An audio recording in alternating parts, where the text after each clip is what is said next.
Salve, salve, nação rubro-negra! Está no ar a segunda edição do Mister Mengão, o seu telejornal com as notícias do mais querido do Brasil. Só falta anunciar, John Textor aprova assinar com titular em alta com Felipe Luiz. Flamengo acerta com craque após aval de Felipe Luiz e torcida reage. Ele merece a camisa número 10. Sensacional, mais de 400 milhões de reais. Bomba! Tio de Paquetá admitiu que apostava em jogos do sobrinho. Essas e outras você confere agora. Fica comigo até o final, porque aqui tem muito mais Flamengo pra você.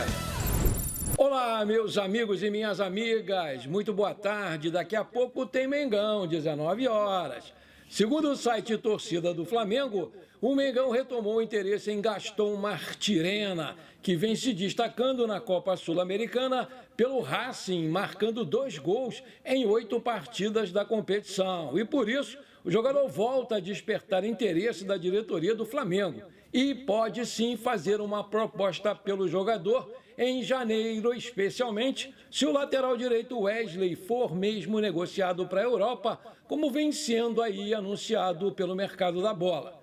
O Martirena tem 24 anos, assinou com o Racing até dezembro de 2027 e tem o valor do seu passe estipulado pelo site Transfer Market em 3 milhões de euros, cerca de 18 milhões de reais na cotação atual. Nessa temporada, ele já jogou 29 partidas com 10 participações em gols, fez 5 gols e deu 5 assistências. Aí eu te pergunto, você aprova a contratação do Martirena? Coloca aí!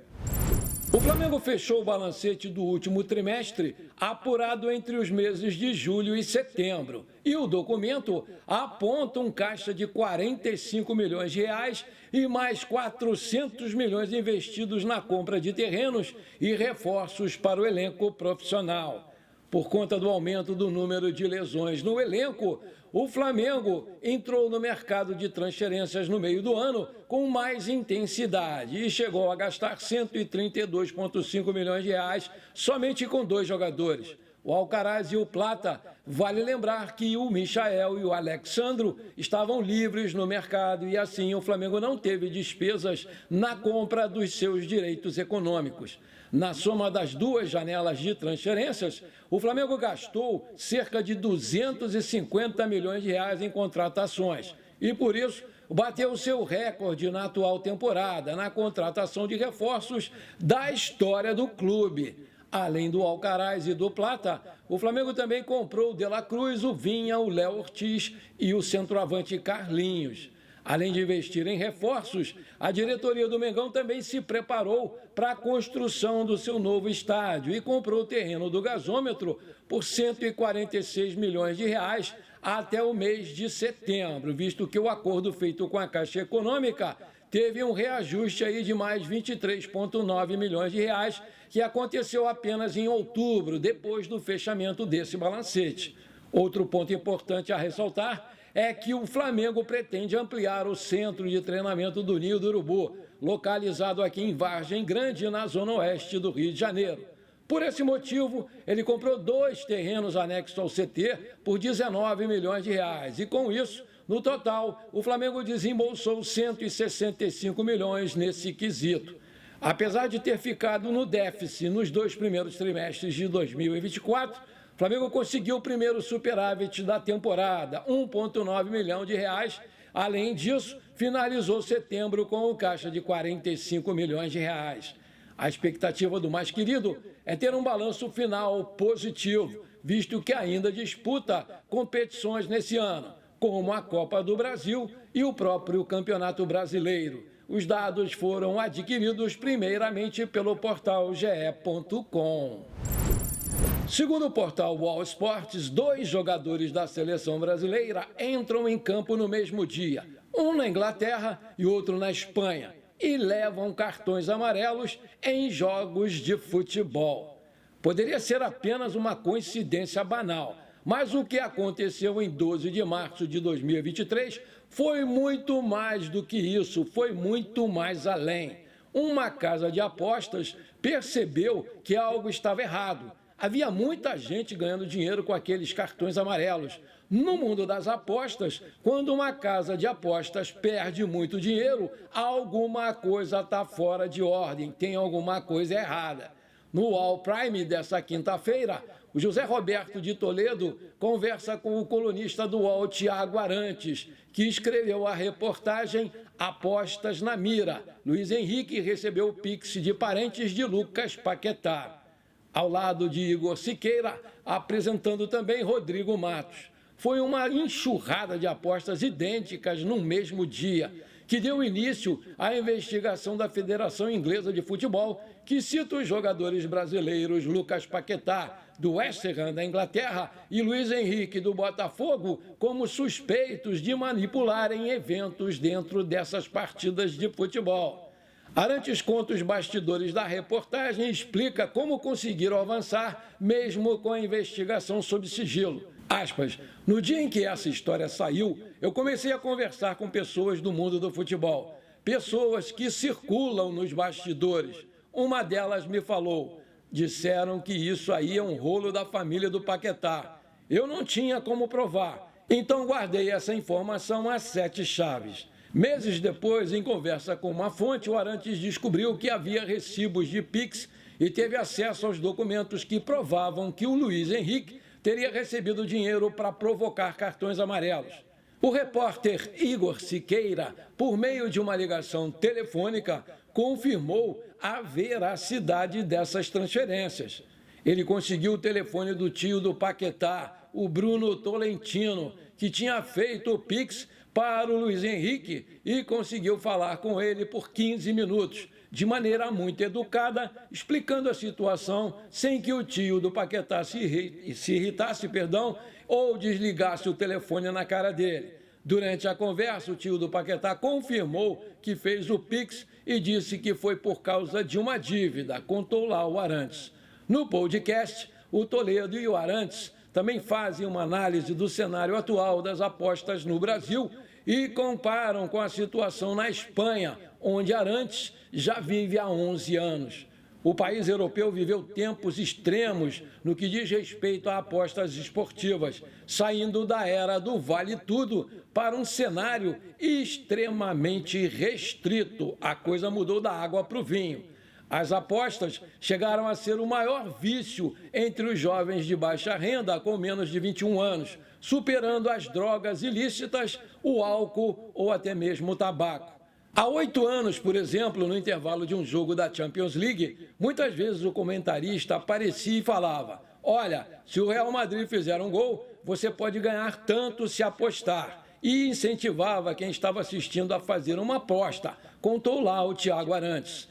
Recentemente, um clube alemão, o Stuttgart, quando jogou no Santiago Bernabéu, em Madrid, teve que mudar o patrocínio da camisa, porque não é permitido nem que clubes estrangeiros joguem na Espanha com uma camisa de apostas, aí de casa de apostas, estampada no uniforme da equipe. Portanto, meus amigos e minhas amigas, a chapa esquentou agora para o lado do Luiz Henrique, que junto com o Paquetá estão envolvidos aí nesse esquema de manipulação de apostas e, se forem condenados, vão ser banidos do futebol em todo o planeta. Que coisa boba! Para que isso? Vocês não precisavam disso. Se isso for verdade, realmente é o fim da picada. Se você está curtindo esse programa, então não esquece, manda brasa agora no like para fortalecer o nosso canal. Se você ainda não é inscrito, bora lá, me dá esse prazer. Aperta o botão inscrever-se, aperta o sininho ali e pronto, simples assim, sem enrolação. Muito obrigado. A diretoria do Flamengo já tem tudo engatilhado para renovar com o Gerson.